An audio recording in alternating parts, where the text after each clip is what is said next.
Hello friends, let us now learn about the tumors of the external auditory canal. In the tumors of external auditory canal, these include papilloma, adenoma, that is ceruminoma, and sebaceous adenoma. There will be fibrosis, exostosis, and osteoma are the tumors of external auditory canal. Now let us learn about the differences between the exostosis and osteoma.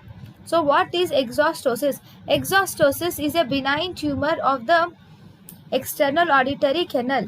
It is external auditory canal. It is a benign tumor. It is actually a hemorrhagic elevation which is seen bilaterally and it arises from the bony meatus. It is a hemorrhagic elevation seen bilaterally and it arises from the bony meatus.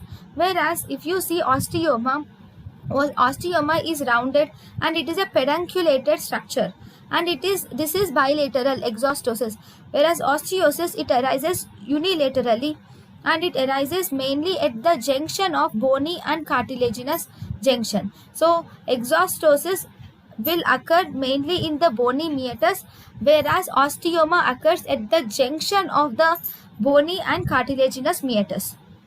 Then let's learn some important points about the impacted wax or cerumen.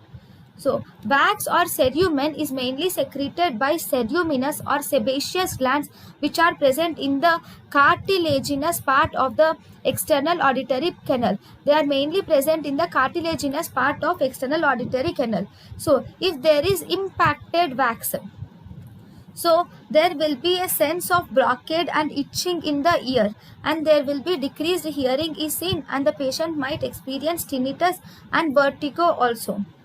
So what should you do if there is hard impacted wax? If hard impacted wax is there, then you should give soda glycerin.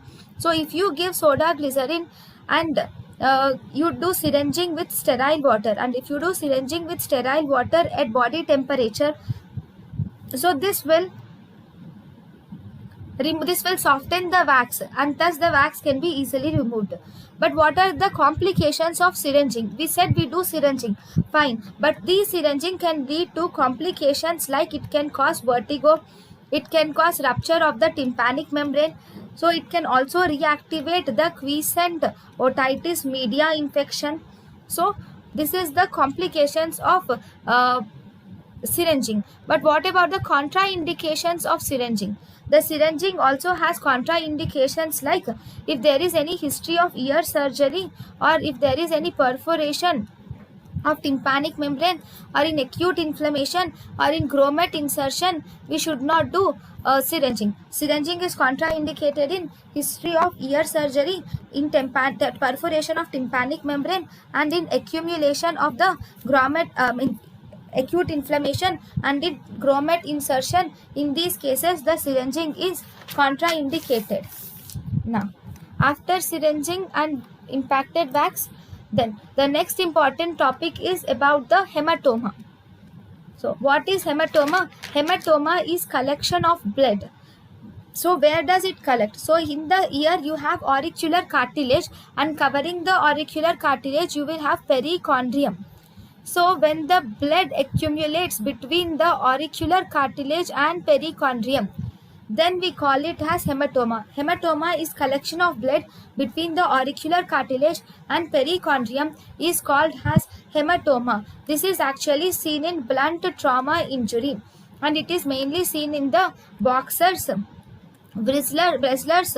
It is seen in boxers, wrestlers and rugby players.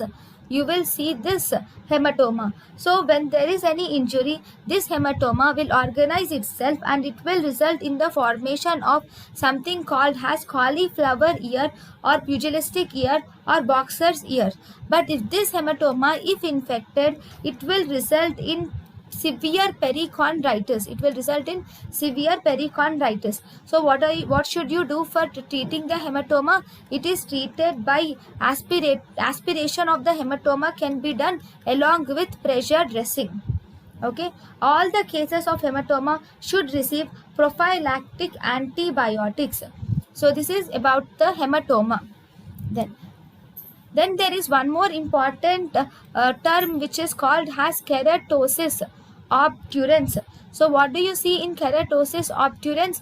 In keratosis obturans, this is actually a cholesteatoma of the external auditory canal. Here, of the external auditory meatus. It is a cholesteatoma of external auditory meatus where you see hyperemia and irritability of the canal skin is seen.